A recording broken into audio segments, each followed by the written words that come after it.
So we are going live in startup next. का ये culture देश के दूर दराज तक पहुंचे, इसके लिए 16 जनवरी को अब नेशनल स्टार्टअप डे के रूप में मनाने का फैसला भी किया गया है। A resilient nation is only built when billions of dreams across every corner of the nation are nurtured. When every idea and aspiration gets wings to fly. When everyone plays a role in building one of the most promising economies of the world. Startup India was founded 7 years back in 2016 by our Honorable Prime Minister Shri Modi, and propel it towards becoming one of the largest innovation ecosystem in the world. Today, India is one of the fastest growing startup ecosystems in the world. We are adding highest number of startups every day in the world. From 8 unicorns in 2016 to 108 unicorns today, we have emerged as the world's third largest unicorn nation. All of this has been possible through the impact of over 54 regulatory reforms that Startup India has brought about since 2016 to increase the ease of doing business, ease of raising investments and reduce compliance burden. When government takes a responsibility of something, it takes proper care that it reaches every nook and corner of the country. So Startup India has been playing and will be playing a major role in the growth story of our country. And very soon, India will not only be seen as the largest consumer market, but also as the largest producer market of the world. From 4 state policies in 2016, today we have 31 states and UTs with dedicated startup policies, spreading the reach of entrepreneurship to 663 districts.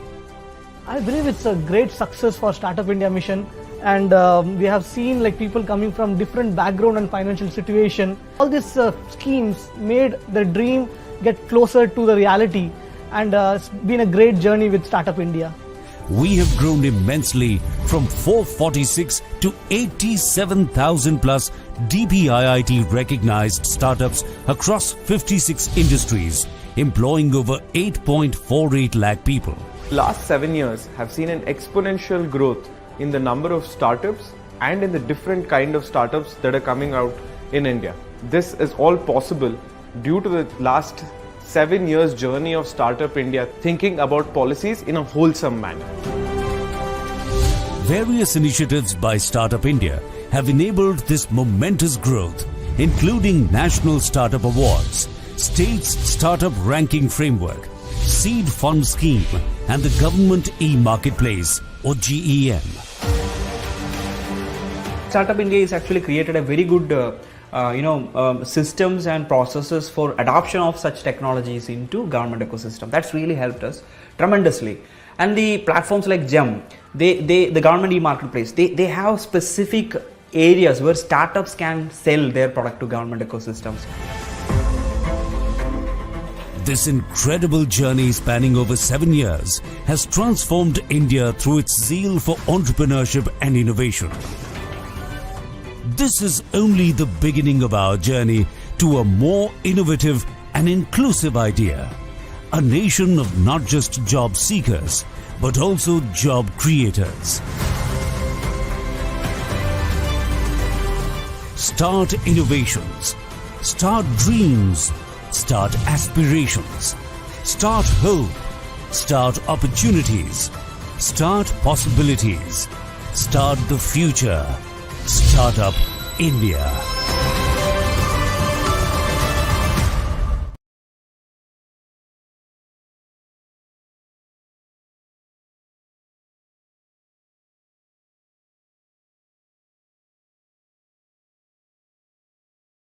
The Startup India scheme and the journey we have traversed over the last 7 years. I welcome you all to this webinar session, which we are hosting as a part of larger National Startup Day celebrations, which are going on across the country. Today's discussion would be centered around government as an enabler for innovation. And we aim to give an insight into how various governments, departments, central governments, state governments have been working to promote innovation across multiple sectors. And with this background, I would like to introduce the very distinguished set of panelists we have, which are joining us today. Um, we have Shri Kunal Kumar, Joint Secretary, Ministry of Housing and Urban Affairs and Mission Director, Smart Cities Mission. He's been leading several initiatives and ranking frameworks and urban digital mission across the country. Also joining us is Professor N. Sudheer Kumar. He's the Director Capacity Building Program Office, ISRO, and has been leading initiatives related to startups and innovation within ISRO and in the space tech sector. Also joining us is Mr. Jeet Vijay, who's the CEO of MeitY Startup Hub under the Ministry of Electronics and IT, Government of India, and he's been focused on creating startup ecosystem, public digital platforms, among other things. And also we have Shilpi Kochar, Ms. Shilpi Kochar, Chief Manager at BIRAC LEA, and she's been leading some innovations across the biotechnology sector in the country. I welcome you all. Thank you so much for joining us today. And before we sort of delve into the discussion of how the governments and across ministries and initiatives been contributing to innovation and been promoting innovation, just to give a bit of a background here. Over the past 7 years, we at Startup India have been actively working with central ministries, with CPSEs, with various government departments across multiple programs, including innovation challenges, hackathons, incubation supports, connecting ministries to the startups.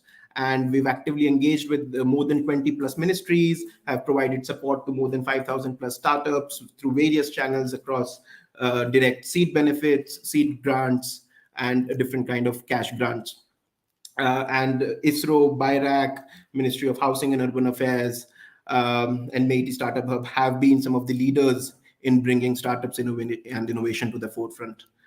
So thank you all. Thank you so much. And I would like to begin by asking Shri Kunal Kumar, how, sir, you've been with the government for a very long time now across various roles. So how would you describe and how do you see this journey of startup and innovation and that ecosystem evolve over the last few years? And how would you describe that evolution?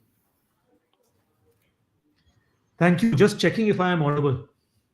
Yes, sir, you are. Great. No, well, if I was having this conversation 5 years back, I wonder if this word called startup would even have entered in one of these conversations that I was being part of.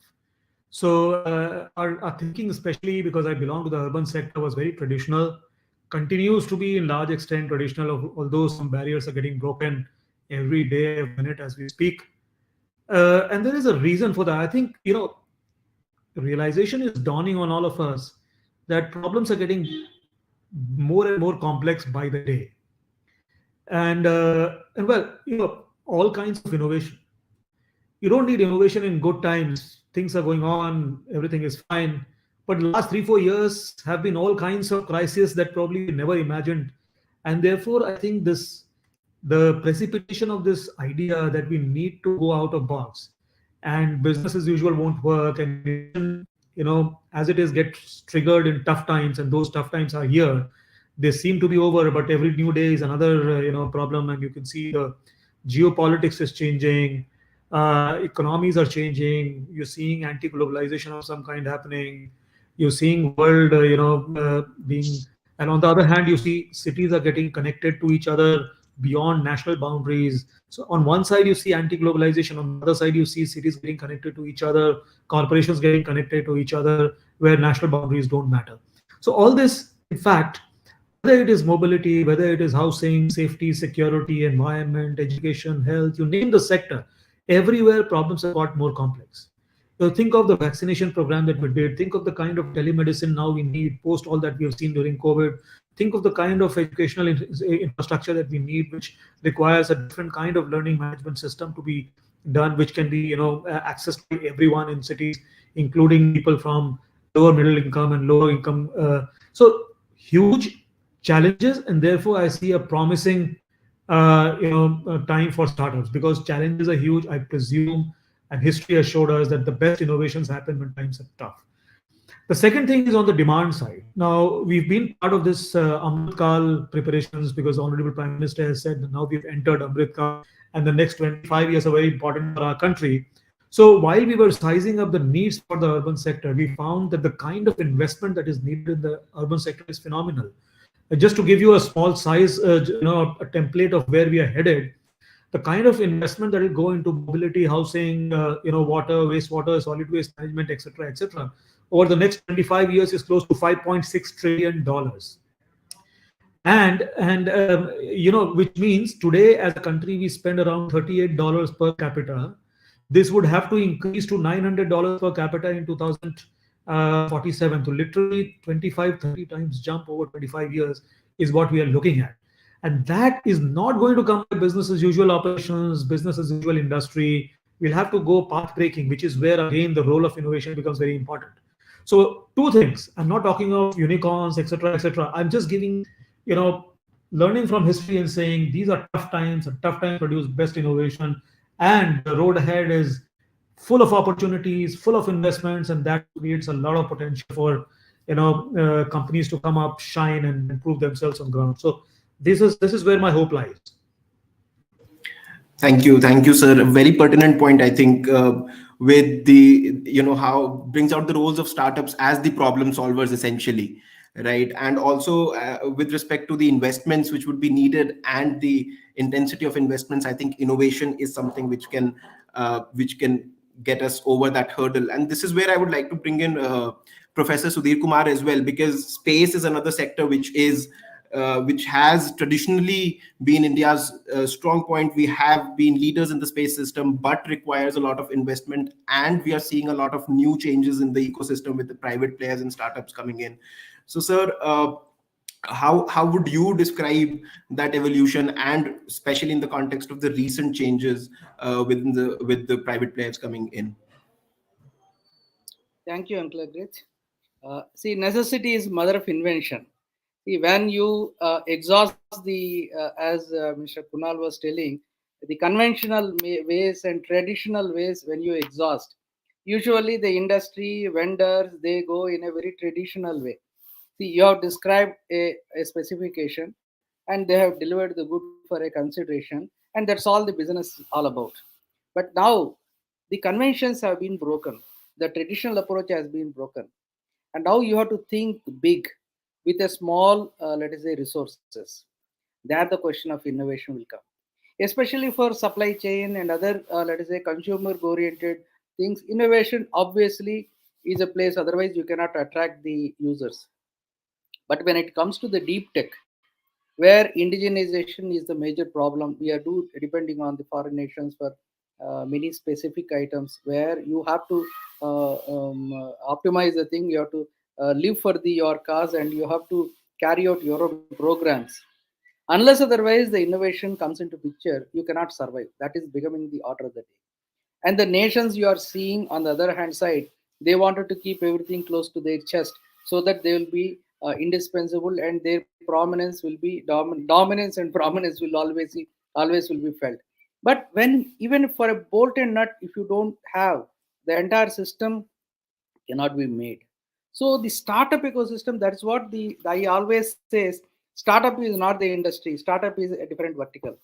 In supplier, in a innovative think of the doing the right work at a right price at a right time. Decision making is required. These all traits, if you just bundle it and make what is that particular thing, we call it as startup.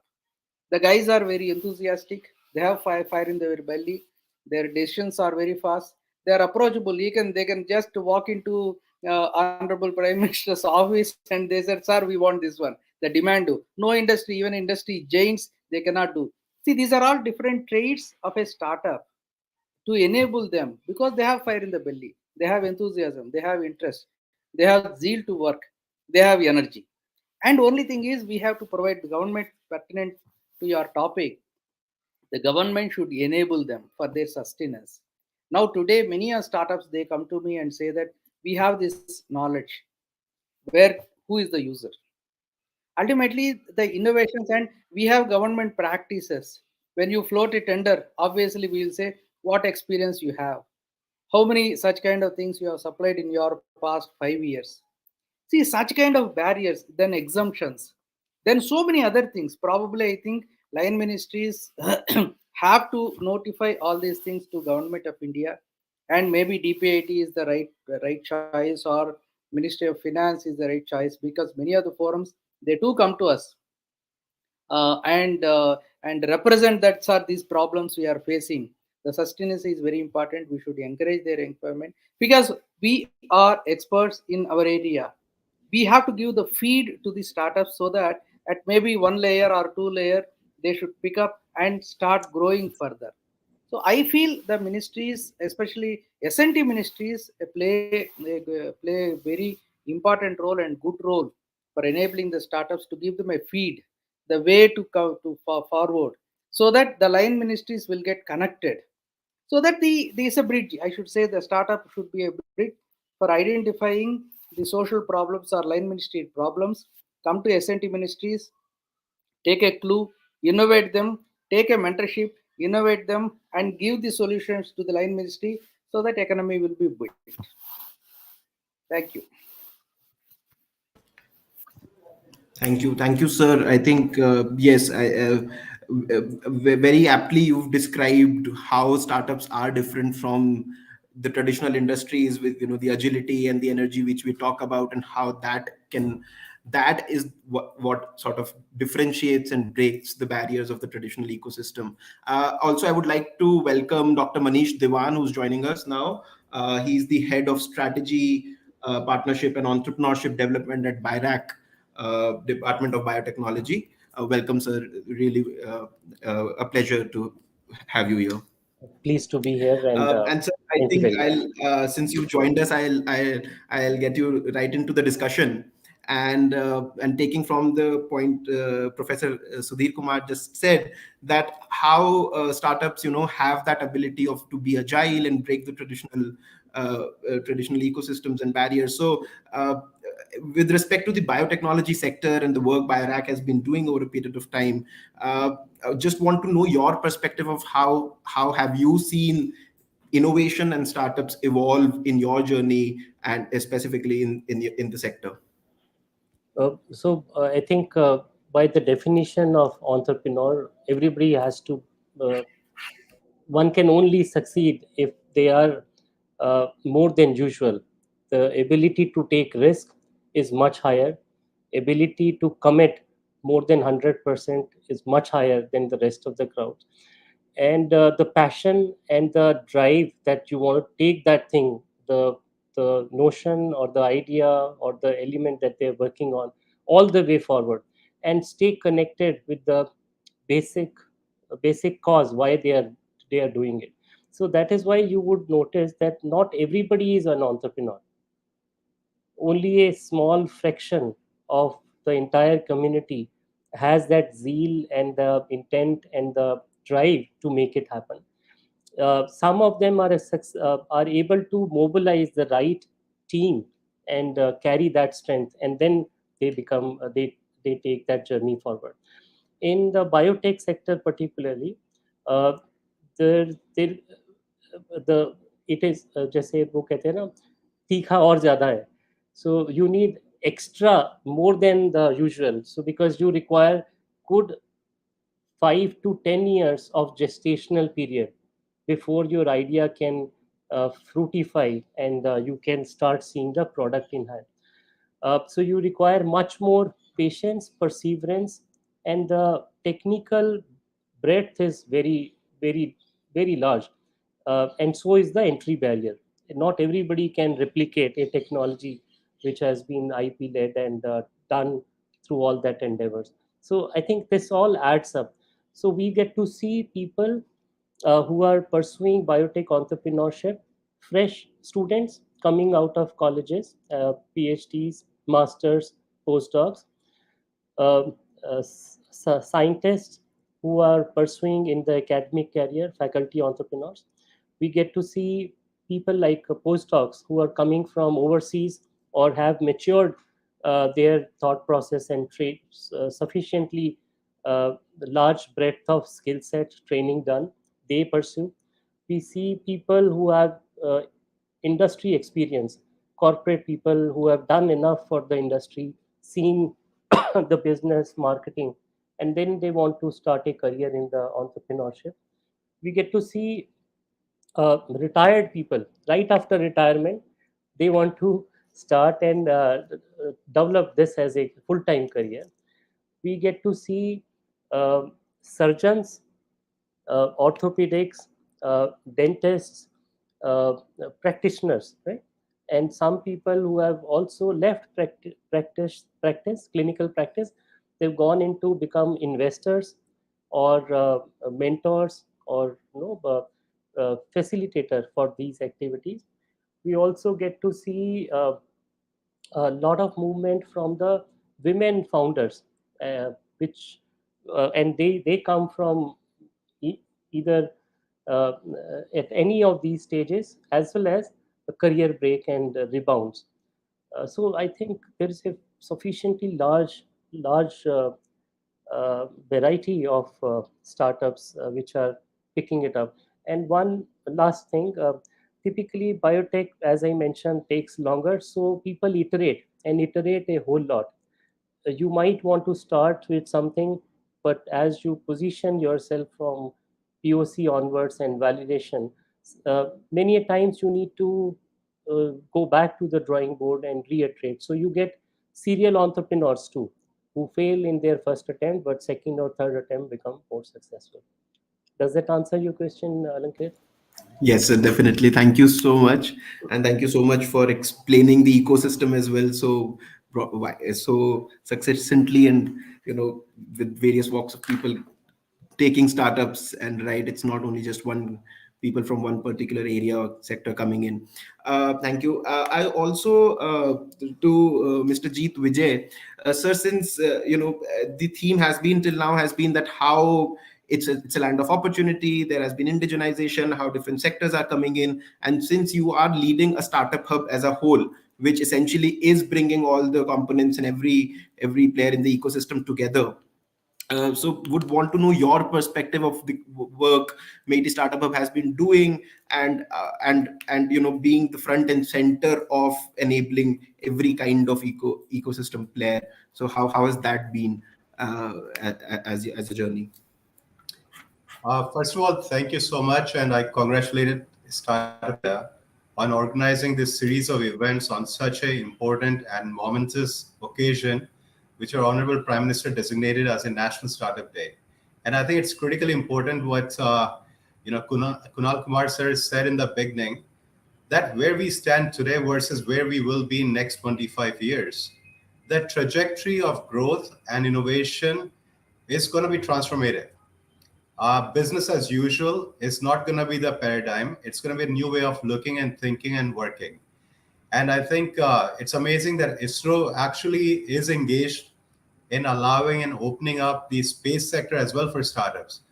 And BIRAC is doing a wonderful job in the healthcare sector that we know.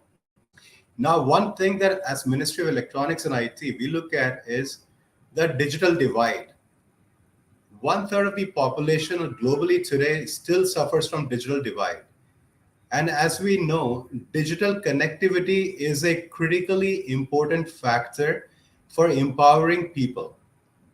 Before we used to say that education is a great equalizer, today technology and digital connectivity is a great equalizer. A common man and woman can be on the same par as the biggest person in the biggest metro and biggest city in the world, because the access to information allows them to make better decisions, be it improving their cost of production, increasing their margins, making sound decisions for their business opportunities. So for us, digital is a critical component as we move forward. Second thing is, where we stand as India today is, I think we have really unlocked the key to success. Before we used to talk about, okay, what do I do? Where do I go? Do I go to US? Do I go to UK? Do I go to Canada? Do I go to Australia? Where is the future as a young entrepreneur or young student who's graduating from college? Today, not only are these kids not going outside, But a lot of people who went outside are coming back because India today is the land of opportunity. Be it any sector, ed tech, agri tech, health tech, defense tech, infra tech, there's so much opportunity of all the work that needs to be done to create and unlock value. So when we look at it, Ministry of Electronics and IT, there are 4 or 5 things that we are working on. For example, semiconductor mission that we launched last year. Now that is around building the hardware and the semiconductor ecosystem and industry in India. Not only is it for the big players to do manufacturing in India, but also there is a design linked incentive scheme within it, which allows and gives a lot of funding to startups as well who are trying to work in the semicon space. Second thing that we have is called National Language Translation Mission, NLTM, Bhashini, right? Where we are looking at India has so many languages, but we don't have enough corpus of languages outside. Now, how do we digitize and create a core Indian languages so that we can do it on the Google app or Google or app store? That Indian language stuff should be there. So that's the second mission that we have.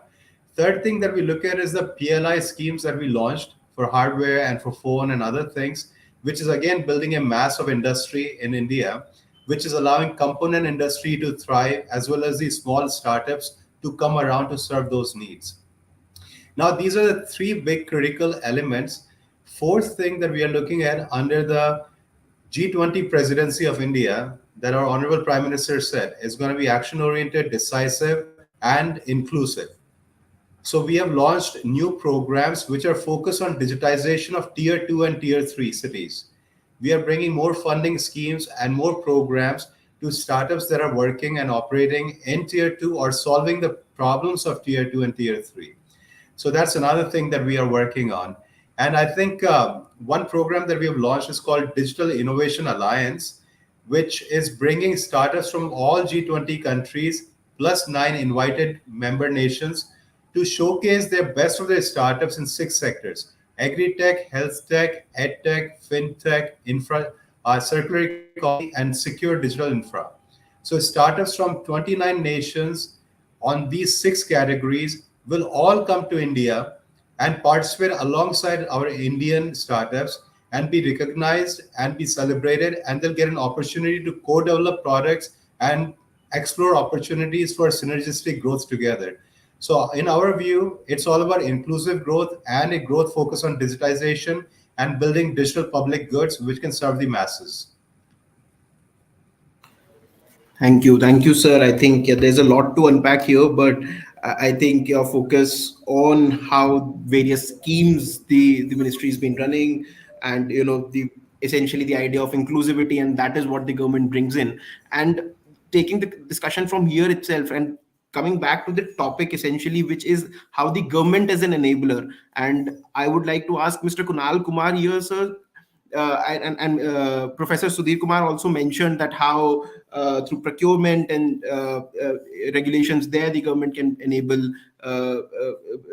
Mr. Jeet, Vijay talked about how the various schemes are going. So what role do you see of the government within this innovation ecosystem? I mean, there are multiple players, but what is the specific thing which the government brings and how can it drive the ecosystem ahead? I think because there are many people to contribute and all of them will come from different segments. One of the things that I have seen working, and that is something we have invested in, is creating internship and apprenticeship opportunities for young minds to work in governments. Sort of open up government as a platform, government as a stage where you can come and experiment. It's a very difficult to think of. When I was looking at coming into government, it took me 13 requests to meet an IS officer. And today, when I sit on the chair, I want to make it easy for people to come and meet me, work with me. And if you look at my office here, we are spread in the first floor, the fifth floor. It's an open space. People can drop in, ask for an internship, and we give that internship right away. And we've, by the way, over the last 7-8 years, we've given about 6,000 internships for many different students. We've created apprenticeship opportunities in different cities. I think that's a very important thing. If governments open themselves up to let young minds come in and explore, work on small things, it creates a big mindset. It lets you know the opportunities. You know what is going on. A second way to do this is just just loosen your grip on data. There is a suffocating embrace which we hold data that is there in governments. For example, even our cities, there's so much of data which is there around what is happening in climate, what is happening on mobility, what is happening on health. If that data is put out in in a good manner, I think a lot of things can happen. So a lot of emphasis we have done over the last few years is on how do we open data. Today, we are the biggest consumer of the open portal of the government. MeitY has acknowledged that, which is why only 3 days back we got the Digital India Award for data sharing. So, at the hands of the Honorable President, our mission received that award. Apart from that, we've created other platforms, for example, the India Urban Data Exchange, where we let in innovative companies to come in and create solutions.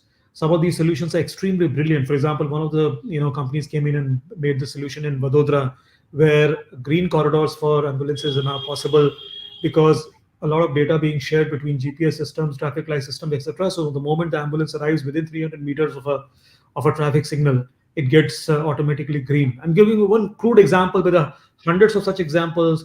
Korea using data for bus scheduling, property tax somewhere on COVID, something else, and so data sharing is a phenomenal thing. And very soon, in the next 3 months, we're going to put out close to 500 data points of about 250 cities in the public domain. Constant endeavor from government to push data out for people to consume is one of the very important things that can be done. The third thing is, well, I think all of us ministries are under investing in R&D, which is something which I think all of us have to consciously take on.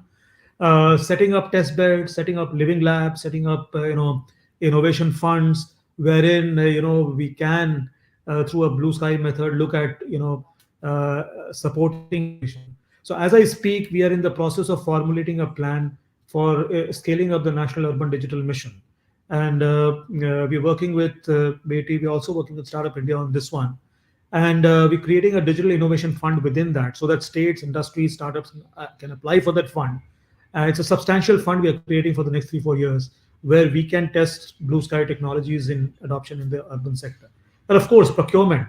Now, procurement is easy to say. By the way, over the last 20-25 years of tremendous effort, even in the US, direct procurement from startups in the United States is less than 3% of total procurements in government. If my data is right, and that's pretty much going to be the case in our country. But because there is multiple loops and connections within the procurement space, but what we have created, unlike any other ministry, and this is something I would like MeitY and some others to champion to other ministries, is last year we have rolled out what is called the Smart Procure guidelines for all the 100 smart cities, and that has been actioned in these smart cities. We have opened channels for direct procurement of equipment and services from startups. By no means I am saying that we treat startups like holy cows and something coming from startups is crazily beautiful or something like that. That's not the intention of what I'm trying to say. But what I'm saying is, for innovative products, for things, again, as I said, the background has been the typical time over the last 3-4 years of challenging times. That has been very useful for getting innovative ideas and actually testing them and procuring them within the city. So smart procure guidelines of the Ministry of Housing and Urban Affairs allow that over and above the procurement guidelines the states have to directly procure solutions from startups. And of course, at the end of the day, I think sometimes our industry and government interactions are very one-off. We do this when there is a startup day, and we are doing this on a startup day. Sometimes, in cities, there are some important occasions when industry, city official coordination meetings happen. I think that has to become a routine, systemic activity where public-private partnerships, not only in actually doing projects, but actually thinking about projects, is also required, and that should be a day-to-day activity. So, can we create PPPs as a day-to-day functioning environment in cities?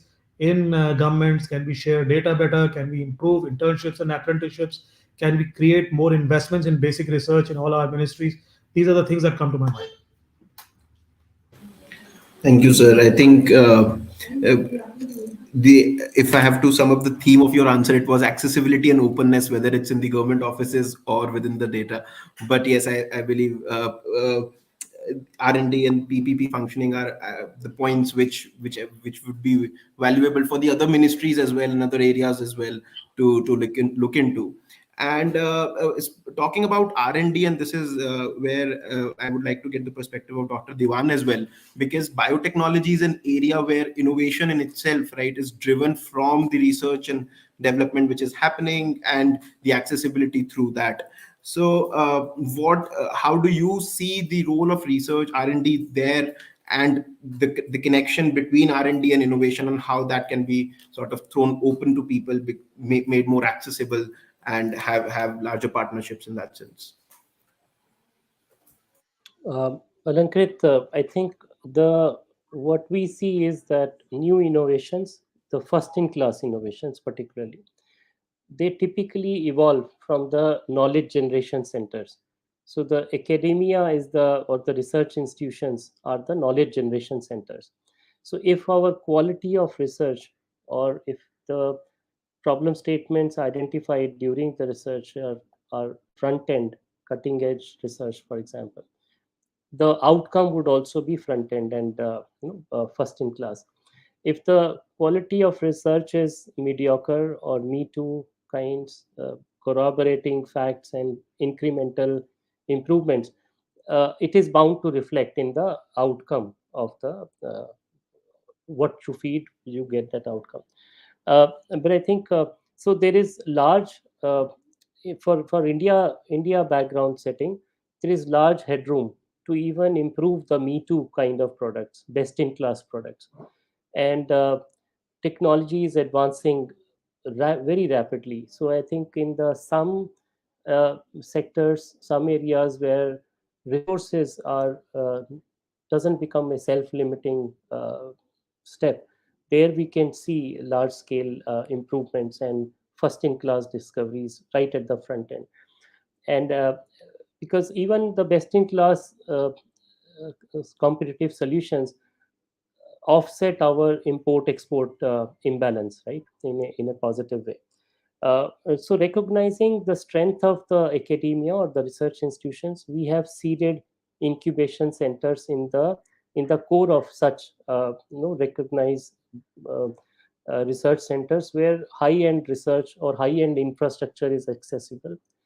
The talent pool in terms of the students and the scholars, scientists come from across India, even returning back from after training in PhD postdocs outside the country, they are coming back. So IITs, NIPERs, central universities, state universities, and standalone research centers. We have also seeded incubation centers in hospitals, so where there is a direct interaction with the healthcare delivery patients and the clinicians. So that this has become a fertile ground of nurturing the ideas and moving things forward in a more practical manner. Uh, I think so that becomes a driver, and that is yielding that is yielding the outcome. We also recognize that a lot of the products, they don't end up in singularity in a one single domain expertise. For example, uh, there's an integration of AI, ML, blockchain in all the healthcare delivery products too, right? The medical devices, you would have a user interface, so it's all digital. The data that gets generated, it has to be curated, analyzed, and using that data is again integrates different kind of sciences. The device development itself would include engineering aspects. Commercialization of it would require business expertise. How to pitch to a investor would require a commerce angle to it. So the integration of all different disciplines is also key.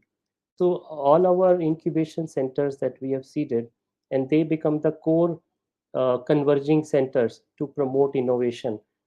They are multidisciplinary and help cross fertilization of these endeavors. Thank you, Dr. Devan. I think the integration of data and the integration of AI ML into various fields sort of creates that ecosystem where one technology then translates to another and creates a sort of a multiplier effect of across ecosystems. I would take a audience question here, and I think it is on the digital divide aspect, which Mr. Jeet Vijay spoke about. The audience asks, do you think a standard UI or UX kit across Indian apps and capacity building over it can help in minimizing the digital divide up to some extent, and has MSH been working on that, or in areas around it? Uh, Thank you for that question. I think that's a little too specific. And I want to defer to Kunal Kumar sir on this, since he's been operating and just received the award around these themes about data and data exchange. So maybe he can give, because of his deep expertise in this domain, much deeper than my knowledge on this.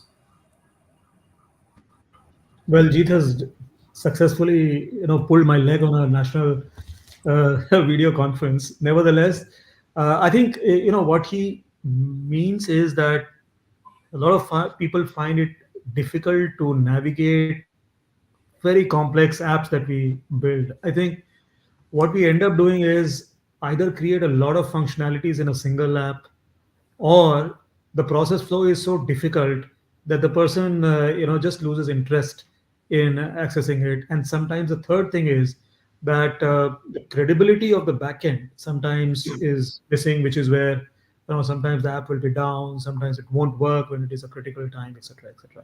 So the problem is, it's just like in an old town when there's an old hotel and the lift is very slow. People ask, to improve the speed of the lift. So the manager says, it seems the problem is not the speed of the lift is very dull. He puts a mirror inside, and then people don't, the people forget how long it has taken to go up, because all they are doing inside the lift is seeing themselves. So what this guy is saying about UI UX, I think, is, what he's trying to say are the following problems that I said: opacity, difficult, credibility, complex. So if you're able to resolve all that, because moving towards a single UI UX, prevents any innovation on it. Processes at the end of the day should be left to innovation. And who knows, tomorrow you may find a better UI UX. Why do you want to get stuck to something which you see today? You see how website used to be in the past and today how websites are, and definitely UI UX change is not only for the worse, it can also be for the better. But yes, the problems are deeper, which is what he's trying to, or she's trying to mention. I think those need to be addressed by governments by making simpler, easy to access, credible tools that everyone finds interesting and feels happy in operating on. Absolutely, sir. Thank you for that.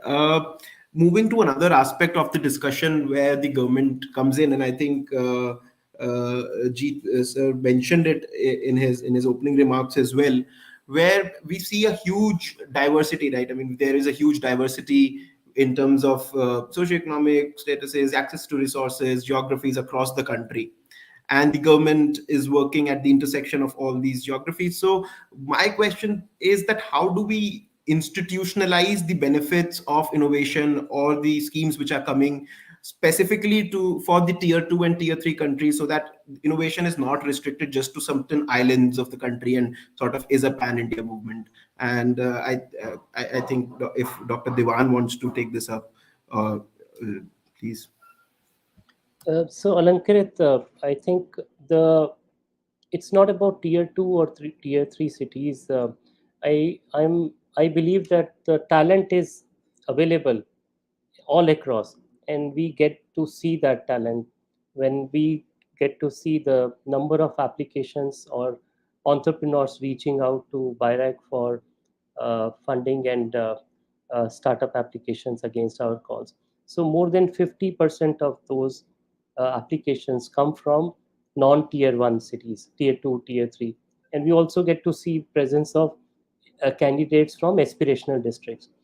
Uh, the I think as we have also improved our educational policy and selection criteria, we get to see the uh, institutions in the metros or tier 1 cities, they get students or the talent attraction from all over the country.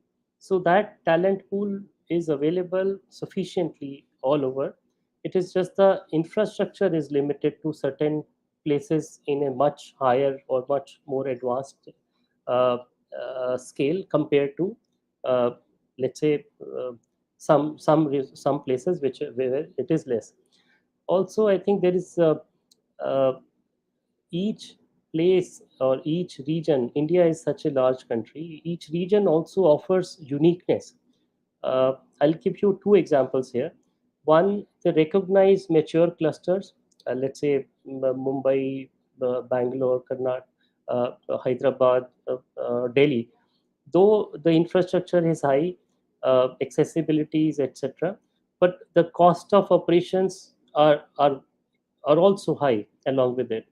Now, similar things if we move it to non-metros or remote areas, the operations get more optimized, and the profits and the business economics make starts making sense.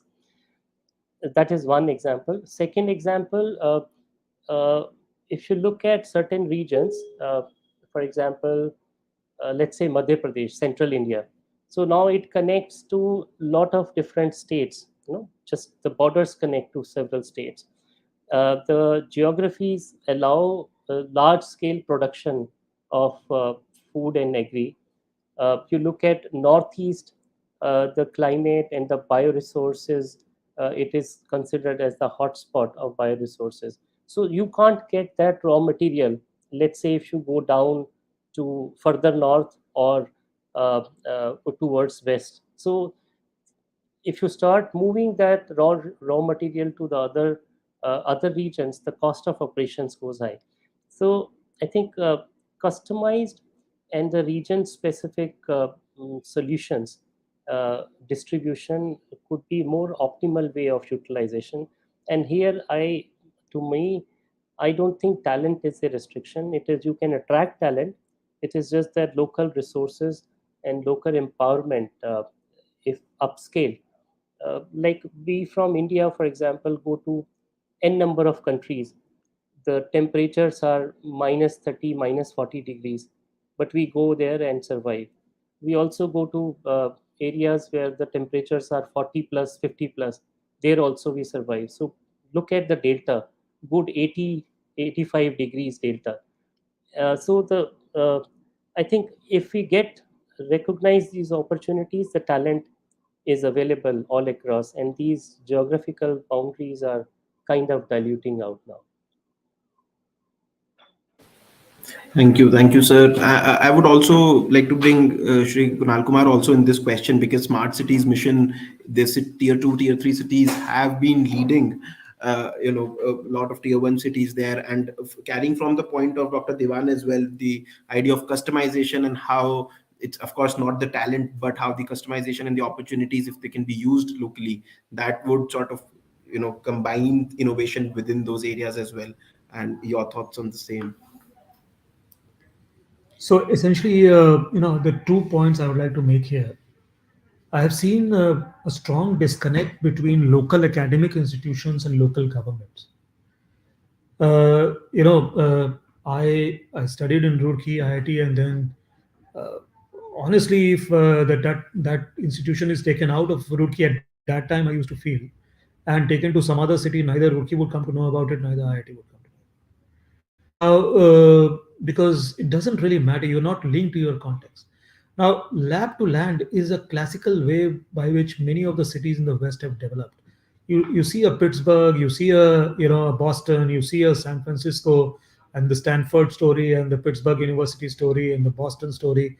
All of them are linked to strong connects between cities and academic institutions. So this entire process of the city actually diagnosing problems, posing them to research in our academic institutions, research leading to development technology, and that technology being harnessed by innovative companies and bringing back solutions back to land, which is the city, is the loop that we want to build. And this is easier said than done. I've been trying over the last 2 3 years.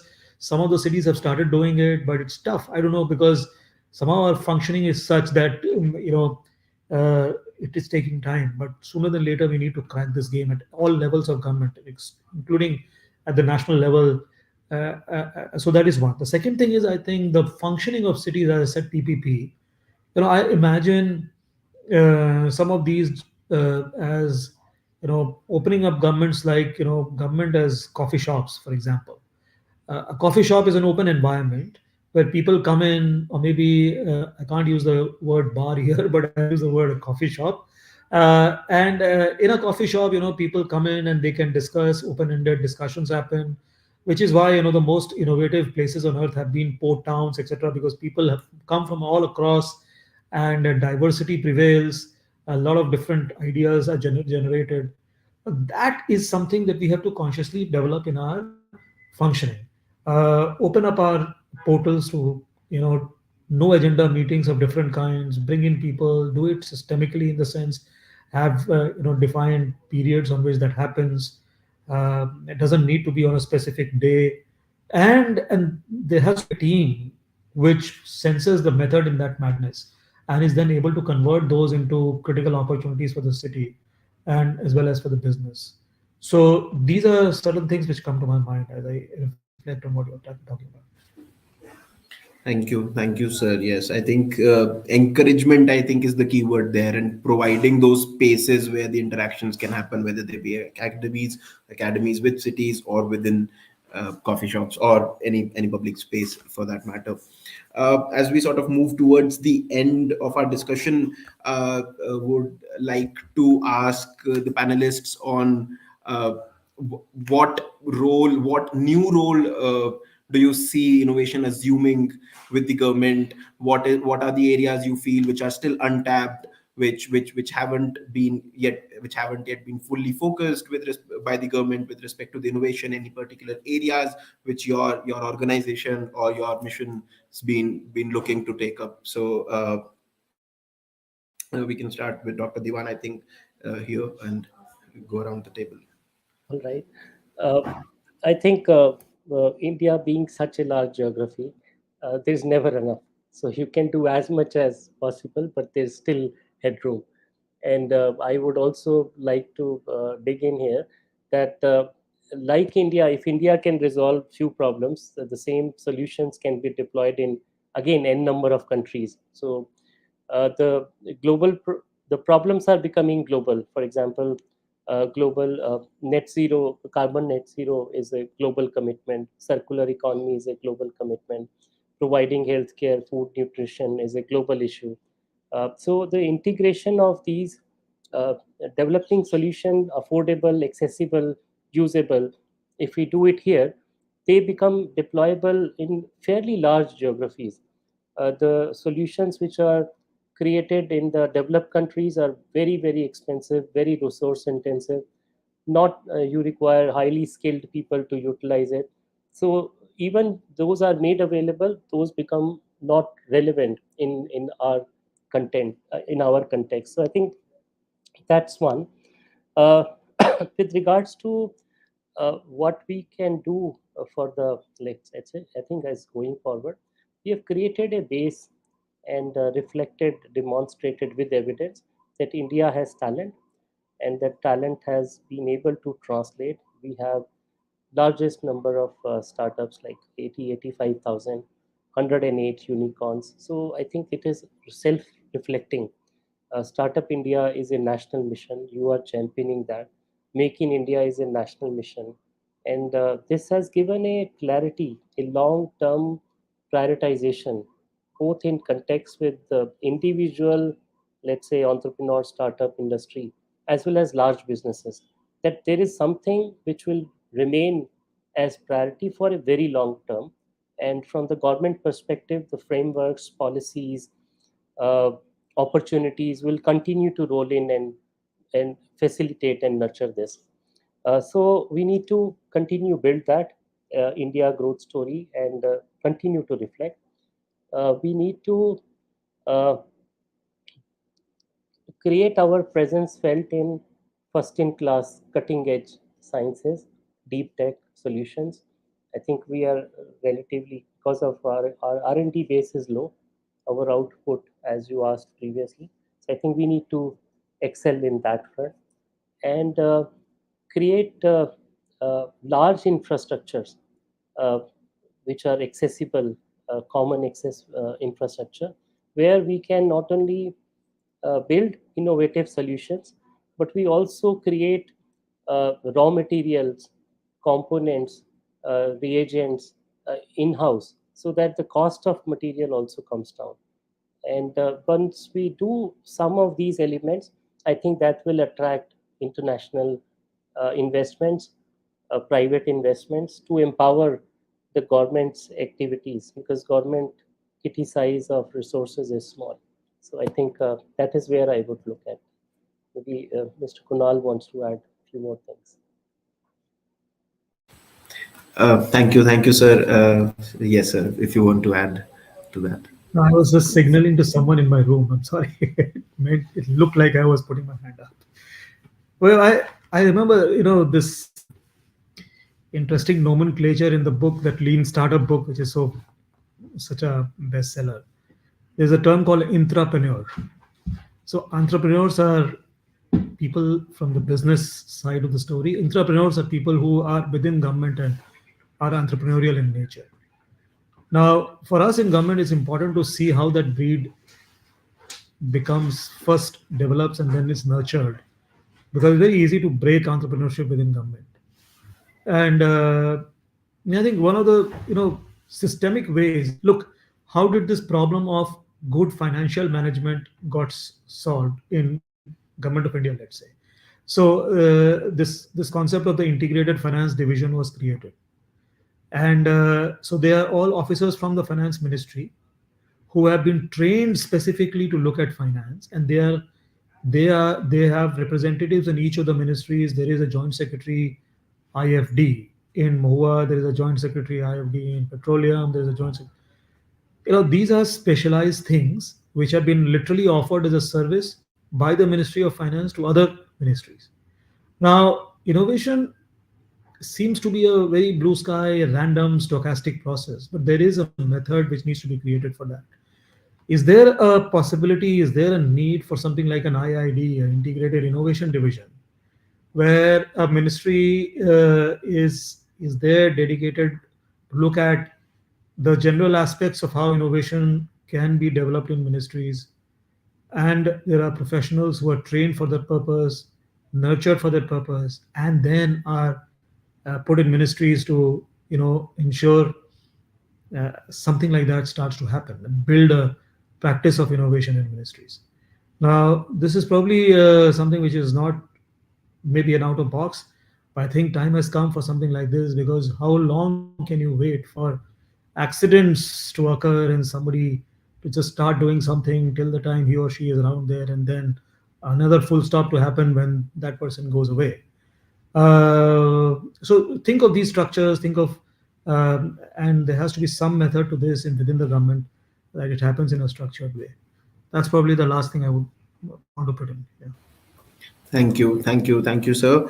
And I think, I think a great point which we as a team as well can work and look for IID, and how the innovation can be integrated, and there could be an integrated department or an organization looking at innovation as a whole, which sort of connects the initial points as well of having all sectors together and one innovation supporting everything. We have a lot of questions coming in, but I think we have run out of time. So I'll just end it here. And some really, really amazing points to unpack from post the discussion. And I hope the audience which joined us would have got some insights on how the government's been working to promote innovation. What are the other areas the government's looking at across various sectors? And I really thank Shri Kunal Kumar, Dr. Diwan, Mr. Jeet Vijay, and Dr. Sudheer Kumar for taking out your time and sharing your thoughts and experience with us, and the points across integration, indigenization, PPP. I mean, I can just go on. There's a lot to unpack here, but thank you so much for your time, and it was a pleasure. And we at Startup India would want to engage more with you, your organization, in the coming days, years, and we'll look forward to have host you for more sessions and working on a long-term basis. Thank you so much for your time. Thank Thank you. you. And to all the audience, the National Startup Day continues. We're celebrating this long week till 16th of January. There are many more webinars, roundtables, and events being conducted across the country. So stay tuned, and we keep checking our LinkedIn, Facebook, Twitters, and social media handles. And yeah, thank you. Thank you so much for joining in. Thanks a lot. Thank you. Bye. Thank you.